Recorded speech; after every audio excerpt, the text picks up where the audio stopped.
Hi, இன்றைக்கி என்ன video பார்க்க போகிறோம் பார்த்தீங்கன்னா, herbal hair oil, homemade herbal hair oil make பண்ண போகிறோம். இதில் மொத்தம் 12லேருந்து 13 வகையான ஹெர்பல்ஸ் ஆட் பண்ணி நான் மேக் பண்ண போகிறேன். சின்ன வயசில் நம்மளுக்கு ஹேர் நல்லா க்ரோத்தாக இருக்கும். இப்போ பெரிய பிள்ளை ஆக காலேஜ் போகும்போதெல்லாம் ஹேர் ரொம்ப கொட்டிடும். இதே ஸ்கூல் படிக்கும் பார்த்தீங்கன்னா ஹேர் நல்லா அடர்த்தியாக இருக்கும்.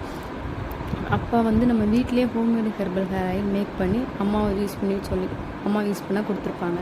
அதுக்கப்புறம் காலேஜ் போகும்போது ஹேரே அப்ளை பண்ணாமல் போக போக கொஞ்சம் கொஞ்சமாக ஹேர் லாஸ் ஆக ஆரம்பிச்சிருக்கும். இப்போ ஹேர் ஃபால் ஆகிறதுக்கு ரீசன் பார்த்தீங்கன்னா டேண்ட்ரஃப் இருந்தாவே ரொம்ப ஹேர் ஃபால் ஆகும். போக ஹீட்னால கூட டேண்ட்ரஃப் ஆகும். வெளியே அதிகமாக சுற்றுறவங்க அவங்களுக்குனா ரொம்ப டேண்ட்ரஃப் ஆகும். பைக்கில் ட்ராவல் பண்ணோம்னா ஹெல்மெட் போட்டிருப்ப ரொம்ப சொட்டிங் ஆகும். அது மூலியமாகவும் ரொம்ப இச்சிங்னஸ் இருக்கும். அது மூலியமும் டேண்ட்ரஃப் இருக்கும். ஃபஸ்ட்டு நம்ம டேண்ட்ரஃபை கண்ட்ரோல் பண்ணால் தான் அடுத்து ஹேர் க்ரோத் நம்மளால் பண்ண முடியும். ஹேருக்கு ஆயிலே அப்ளை பண்ணாமல் இருந்தால் கூட அப்படியே அப்ளை பண்ணாமல் அப்படியே குளிச்சுட்டு திரும்ப மறுநாளும் அப்ளை பண்ண மாட்டாங்க. அப்படியே ஹேருக்கு மட்டும் ஹேர் வாஷ் பண்ணிட்டு போவாங்க.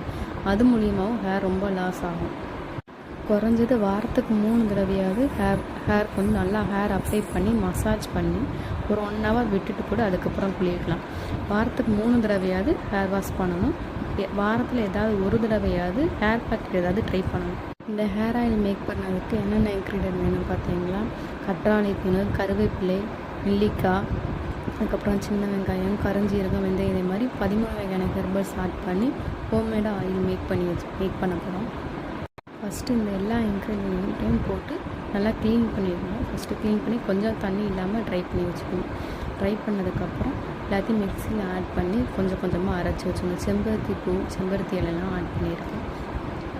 கொஞ்சம் கூட தண்ணி விடாமல் நல்லா அரைச்சிடணும்.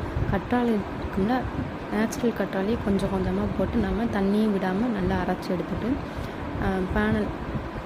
அடுப்பு ஆன் பண்ணிவிட்டு பேன் வச்சு லைட்டாக ஹீட் ஆனவனையும் கோகோனட் ஹேர் ஆயில், அதாவது நேச்சுரலாக செக்கில் ஆட்டின தேங்காய் இருக்குன்னு அதை அந்த செக்கில் ஆட்டின ஹேர் ஆயிலை ஆட் பண்ணிக்கலாம். ஆட் பண்ணி கொஞ்சம் ஹீட் ஆகணும், அதாவது தரன்னு கொதிக்கணுங்கிற அவசியம் இல்லை.